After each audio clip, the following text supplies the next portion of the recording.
ನನಗೆ ಎಷ್ಟು ಮರ್ಯಾದೆ ಕೊಡ್ತೀಯೋ ಅವ್ರಗಳಿಗೂ ಅಷ್ಟೇ ಮರ್ಯಾದೆ ಕೊಡಬೇಕು. ಅದಕ್ಕಿಂತ ಒಂದು ತೂಕ ಜಾಸ್ತಿನೇ ಕೊಡಬೇಕು. ಕಡಿಮೆ ಏನಾದರೂ ಆದರೆ ಸರ್ ಕ್ಷಮಿಸಿ sir. Sorry madam, sorry sir. ಬನ್ನಿ ಸರ್.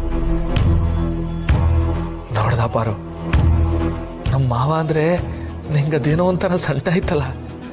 ಮಾವನ್ ಮಾತು ಕೇಳ್ದ, ನಮ್ಮನ್ನ ಎಲ್ರ ಎದುರುಗಡೆ ನನ್ನ ಕುಟುಂಬ ಅಂದ್ರು.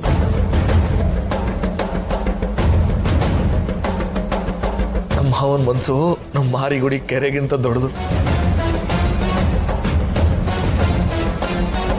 ಅದೇ ಕೆರೆಯಲ್ಲಿ ನಮ್ಮ ಮುಳುಗಿಸ್ಬೇಕು ಅಂತಿದ್ದ ನಮ್ಮಪ್ಪ. ನಿನಗ ಆ ವಿಷಯ ಗೊತ್ತಿಲ್ಲ ಮಾವ. ಗೊತ್ತಿಲ್ಲ ಅಂತ ನೀನೇನು ದಡ್ಡ ಅಲ್ಲ. ನೀನು ಅವ್ರು ತಪ್ಪು ಮಾಡಲ್ಲ ಅನ್ನೋ ಆ್ಯಂಗಲಲ್ಲೇ ನೋಡ್ತಿದ್ದೆ. ಅದಕ್ಕೆ ಅನುಮಾನ ಬರ್ತಿಲ್ಲ. ನಿನಗೆ ಒಂದ್ಸಲ ಅನುಮಾನ ಬಂದರೆ ನೀನು ಯಾವ ಮಟ್ಟಕ್ಕೆ ಸರ್ವನಾಶ ಮಾಡ್ತೀಯ ಅಂತ ನನಗೆ ಮಾತ್ರ ಗೊತ್ತು. ಆಯ್ತಾ ನಿಮ್ಮ ಮಾವನ ಹೋಗ್ಲಿದ್ದು? ಅತ್ತೆ ಮಾವ ಬನ್ನಿ ಹೋಗೋಣ, ನಡಿ. ಬನ್ನಿ.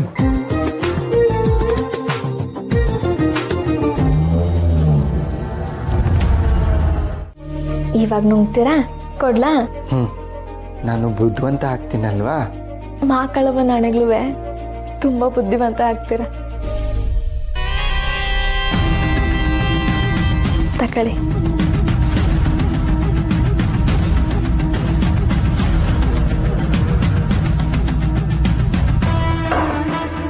ಸರಿ ಬನ್ನಿ.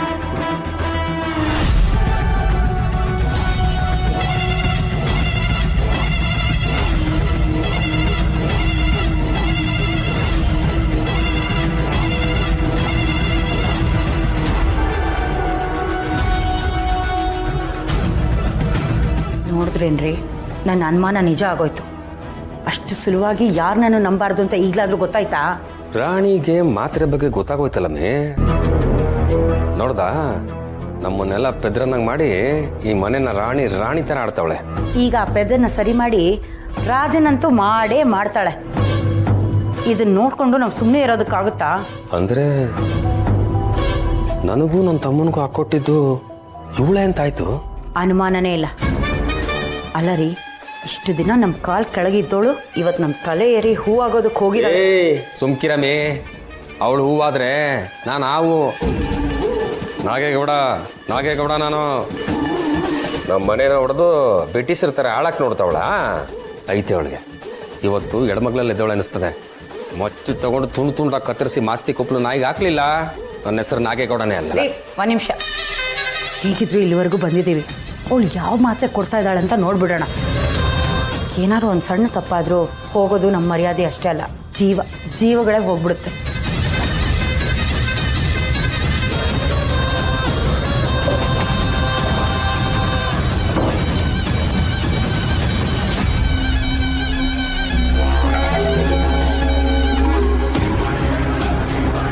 ಏನಮ್ಮ ಇದು ಟ್ವಿಸ್ಟ್ ಮೇಲೆ ಟ್ವಿಸ್ಟು? ಏನಯ್ಯ ಅದು? ತಗೋ ಈ ಮಾತ್ರೆ. ಅವನು ತುಂಬಾ ಕೆಲಸ ಮಾಡ್ತಾನೆ, ದಿನ ರಾತ್ರಿ ಮರಿದೆ ಕೊಡಮ್ಮ.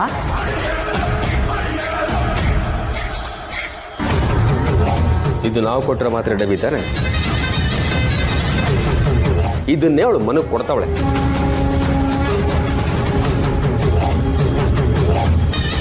ಅಯ್ಯೋ ಹೌದಲ್ವಾ, ನಾನೆಲ್ಲೋ ಹೊಸ ಮಾತ್ರೆ ಡಬ್ಬಿ ಸಿಕ್ಕಿದೆ, ಅದನ್ನ ಪಾರುನೇ ತಂದ್ಕೊಟ್ಟಿರ್ಬೇಕು ಅಂತ ಅನ್ಕೊಂಡೆ. ಪಾಪ ಸುಮ್ಕೆ ರಾಣಿ ಮೇಲೆ ಅನುಮಾನ ಪಟ್ಬಿಟ್ವಲ್ಲ ನಾವು. ನಾವಲ್ಲ, ನೀವು.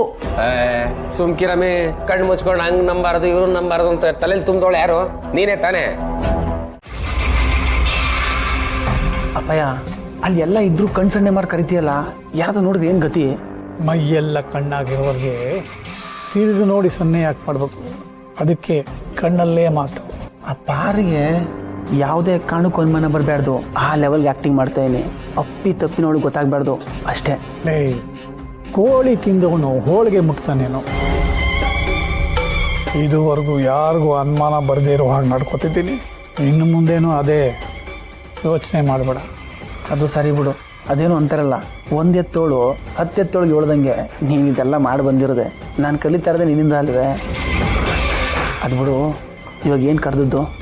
ಶಾರದಿ ನಿನ್ನ ಮೇಲೆ ತುಂಬ ನಂಬಿಕೆ ಇಟ್ಕೊಂಡಿದ್ದಾಳೆ. ಇದೆ ಒಳ್ಳೆ ಅವಕಾಶ. ನೀನು ಕೂಡ ಅವಳಿಗೆ ಬಹಳ ಮರ್ಯಾದೆ ಕೊಡ್ತಿದ್ದೀನಿ ಅನ್ನೋ ಥರನೇ ನಡ್ಕೋಬೇಕು. ಈ ವೇದಿಕೆ ಮೇಲೆ ಕರೆದು ಶಾಲು ಹಾರ ಎಲ್ಲ ಒದಿಸಿ ಸನ್ಮಾನ ಮಾಡ್ತಾರಲ್ಲ, ಹಾಗಿರಬೇಕು ನಿನ್ನ ನಟನೆ. ಆದರೆ ಶಾಲು ಹಾರ ಎರಡೂ ಇರಬಾರ್ದು ಅಷ್ಟೇ. ಅರ್ಥ ಆಗಲಿಲ್ಲ. ಆ ಶಾರದಿ ಜೊತೆ ಒಳ್ಳೆಯವನ ಥರನೇ ಮಾತಾಡಿಕೊಂಡು ಅವಳಿಗೆ ಗೊತ್ತಿಲ್ದಿರೋ ಹಾಗೆ ಅವಳ ಎಲೆಡಿಕೆ ಚೀಲದಲ್ಲಿ ಛತ್ರಿ ಕೊಡೋ ಸರನ ಹಾಕ್ಬಿಡು. ಛತ್ರಿ ಅರ್ಥ ಆಯ್ತು ದಣಿ.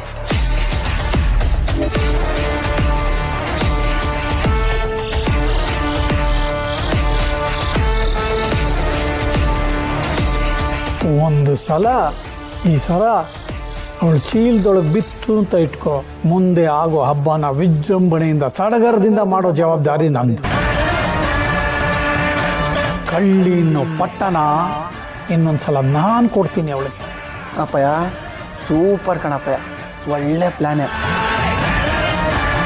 ಆದರೂ ಇದೆಲ್ಲ ನಮ್ಗೆ ಅದೇನೋ ಅಂತಾರಲ್ಲ, ಇದೆಲ್ಲ ನಮಗೆ ಸಿಲೆಬಸ್ ಇದ್ದಂಗೆ ಅಪ್ಪಯ್ಯ. ಈ ಕ್ರಿಮಿನಲ್ ಓದೋ ಮಕ್ಳುಗಳಿಗೆ ನಿನ್ನ ಬಗ್ಗೆ ಒಂದು ಪಾಠನೇ ಇಡಬೇಕು. ಅದು ಬಿಡು, ಇವಾಗ ಈ ಕೆಲಸ ನಂಗೆ ಗೊತ್ತಲ್ಲ, ನಾನು ಮಾಡಿ ಮುಗಿಸ್ತೀನಿ.